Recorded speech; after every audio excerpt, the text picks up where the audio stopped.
So, environment. In today's world, everyone, in fact, whole world is very much worried and have the concern about how to protect and safeguard the environment. And that is why, to bring the motivation among the people, among the students, nation-wise, world-wise, certain steps, certain talks, and all that is being held. As we heard in the song, we are supposed to take care and safeguard of the earth.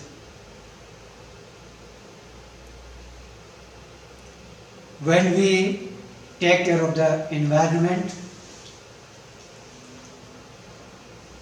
and then we suppose the environment also will take care of us.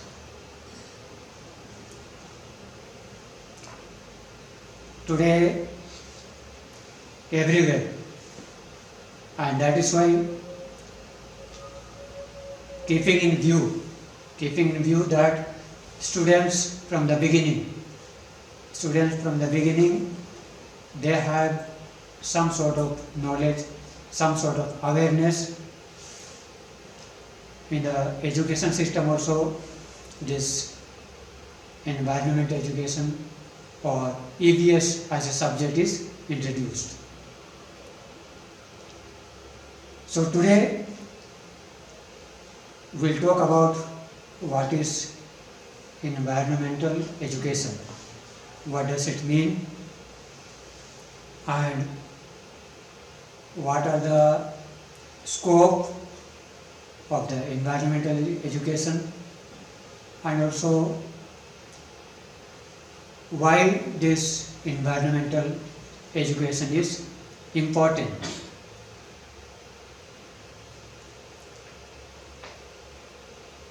I personally feel the environmental education, why it is important. In a very simple way, I think and I feel, when we see in today's world so much of pollution, we hear about air pollution, we hear about noise pollution, we hear about whatnot, water pollution and all that. And all these are interlinked with human beings or all the living beings day-to-day life. So let us go through it. What is the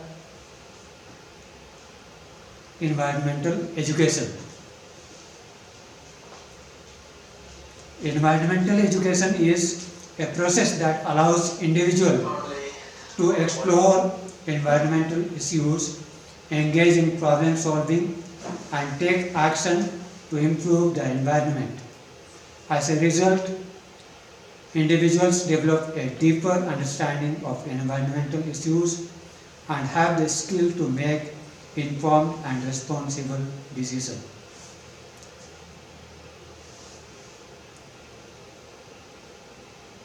When we know about the environmental issues and problems, it helps us, and then we can take the proper decision and take the responsible decision to take care of the environment.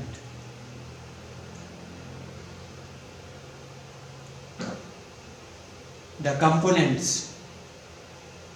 What are the components of environmental education? They are awareness and sensitivity. awareness and sensitivity to the environment and environmental challenges, knowledge and understanding of the environment and environmental challenges, attitudes of concern for the environment and motivation to improve or maintain environmental quality, skill to identify and help resolve environmental challenges, partnership in activities that lead to the resolution of environmental challenges.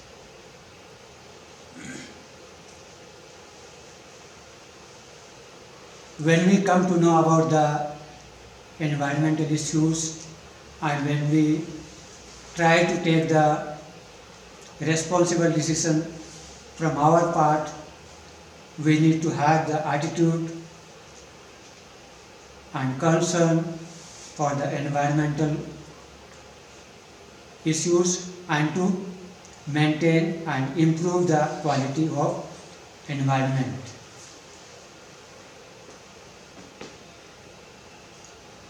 Environmental education does not advocate a particular viewpoint or course of education.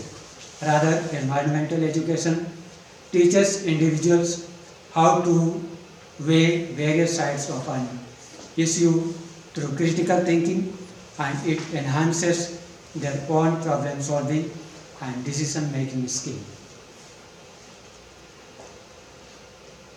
And thus, environmental education is more than information about environment.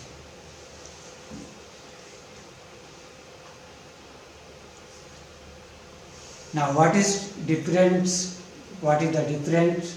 between environmental education and environmental information?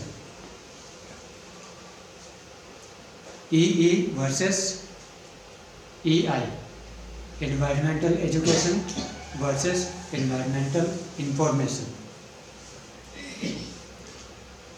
EE increases public awareness and knowledge about environmental issues, while EI provides facts or opinions about environmental issues. Environmental education teach individuals critical thinking, while environmental information does not necessarily teach individuals critical thinking.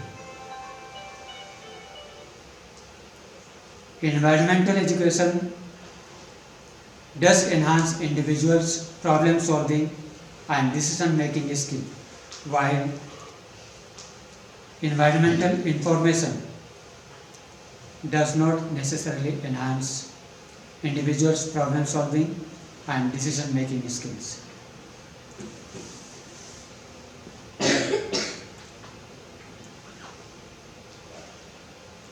We'll go to the next. It is quite lengthy.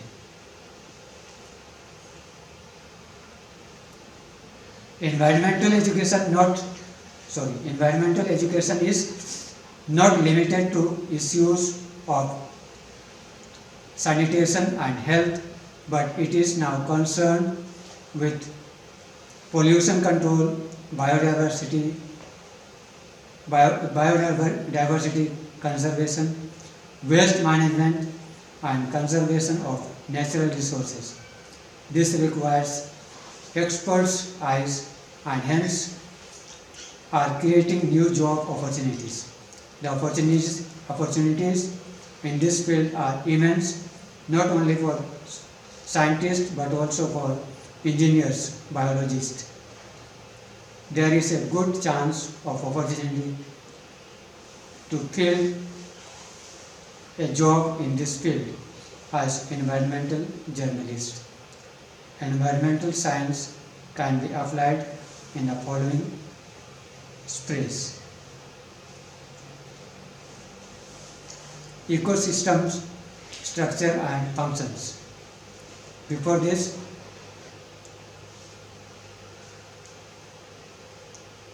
now here when we see about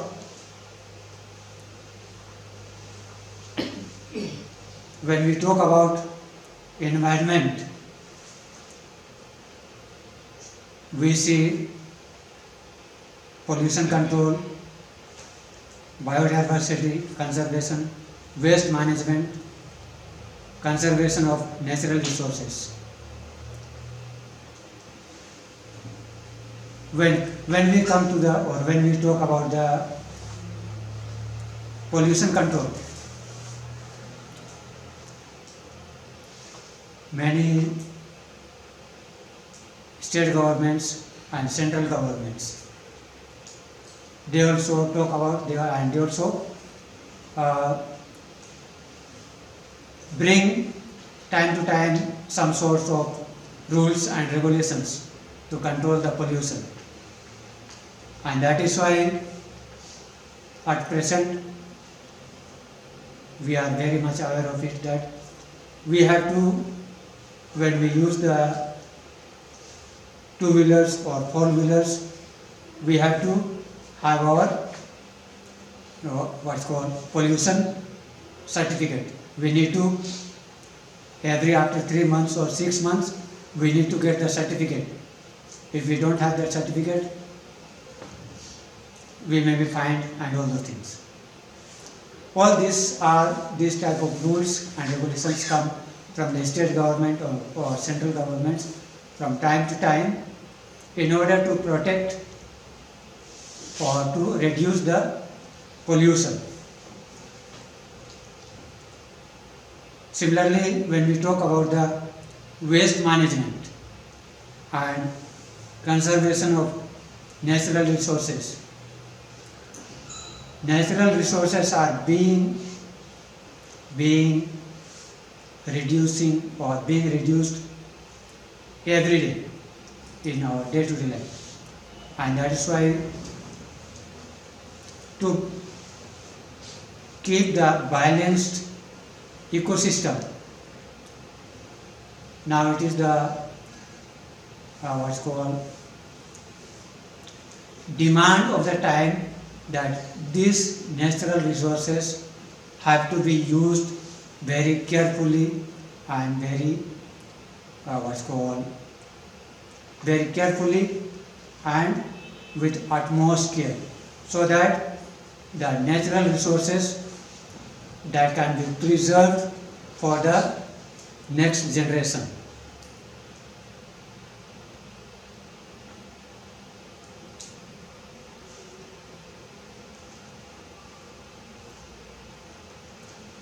Ecosystem structure and function. The study of ecosystems mainly consists of the study of process that link the living organism, in other words biotic component, to the non-living organism or abiotic component. So far, for the study of environment, we should be aware with biotic and abiotic component. Let us move to the next. Natural resource conservation. For the managing and maintenance of forests, which are natural resources, and for the maintenance of wildlife forms, task under natural resource conservation. It is also a scope of environment studies. Environmental pollution control. With the knowledge of environmental science, everybody can control the pollution. He or she can handle the waste management and also look for the ways to control pollution on the aspect of pollution control, as we were talking about before this. Natural resource conservation and pollution control. In today's world, the environment is so much polluted, and only because of this pollution, today we find so much of imbalanced what's called climate. Sometimes during the winter time also sometimes we feel not very cold, but suddenly we feel very hot and very warm. All these are because of imbalanced what's called climate, or this imbalanced climate we are facing it today because of environmental pollution, and that is why we find or we get untimely weather change, untimely rain, untimely cold, untimely summer, all these things. Similarly, natural resource conservation. As I was talking, when we preserve and control these natural resources, this can be kept and this can be used for the future generation. We are aware of it that for the benefit of we human beings, these natural resources are rapidly exploited, and this exploitation of natural resources, if this continues with the same speed, it may not last, and that is why in today's world not only one individual country but entire world speaks and invites each and every individual to preserve the natural resource and also to control the pollution.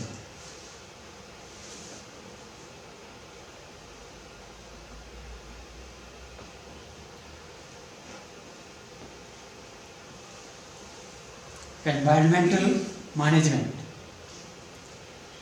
There are several independent environmental consultants who are working with central and state pollution control board.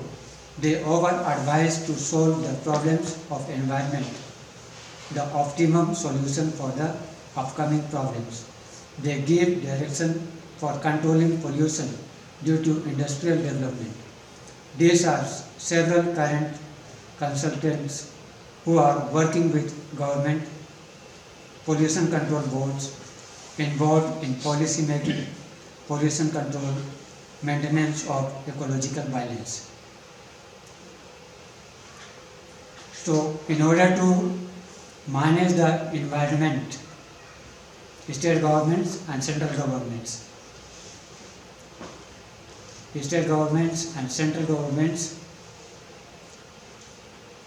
they form board and they make or bring out certain rules and regulations so that the environment can be managed and controlled.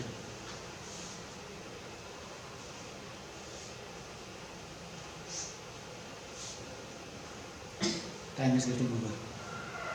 The scope of environmental studies in industry. Environmental scientists work towards maintenance of ecological balance.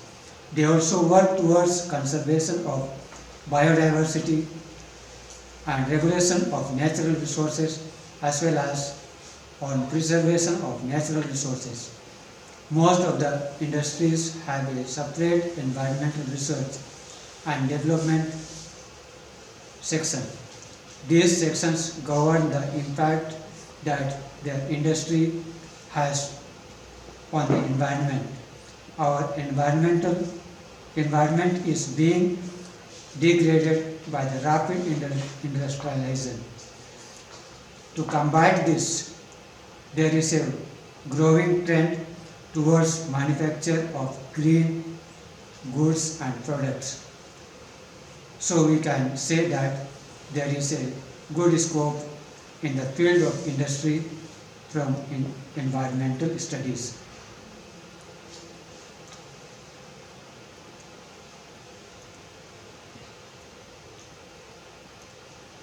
from the factories and our industries, so much of things and materials are being produced every day, and ultimately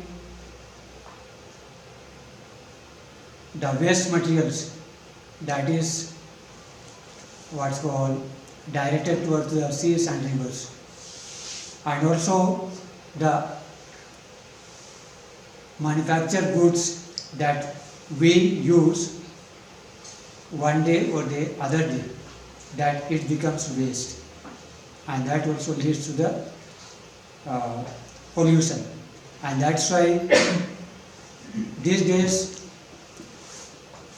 new trend is coming up, and that is why people advise or speak of green goods in the sense where we have less amount of production from the factories and industries, and thus less pollution, less exploitation of natural resources.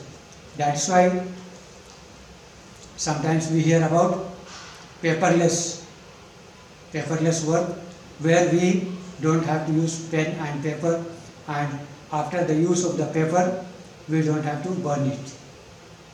When we burn it after a few days, when we burn it, ultimately it becomes waste. And that's why our Prime Minister also says, he also advises and advocates of paperless work, and also that's why we come across cashless transaction. Very often when we use cash in purchasing, selling and buying, one day or the other day, that what's called the quality of the cash note, that is going to be what's called degraded, or we call it, no, it became raddi.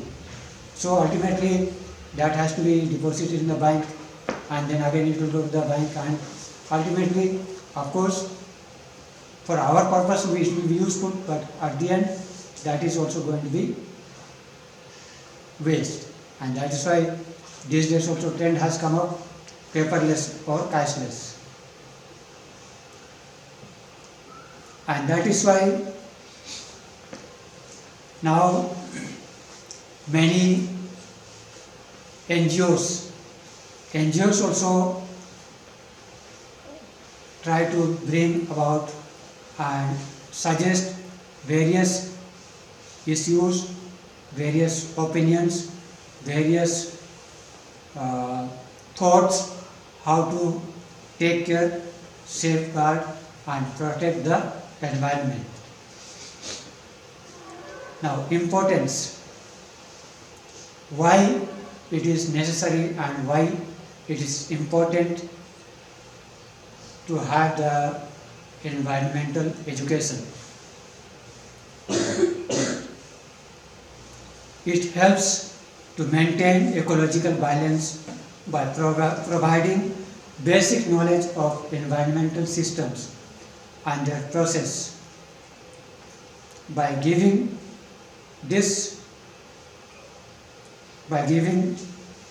information regarding the changes that take place due to anthropogenic factors, environmental study helps us.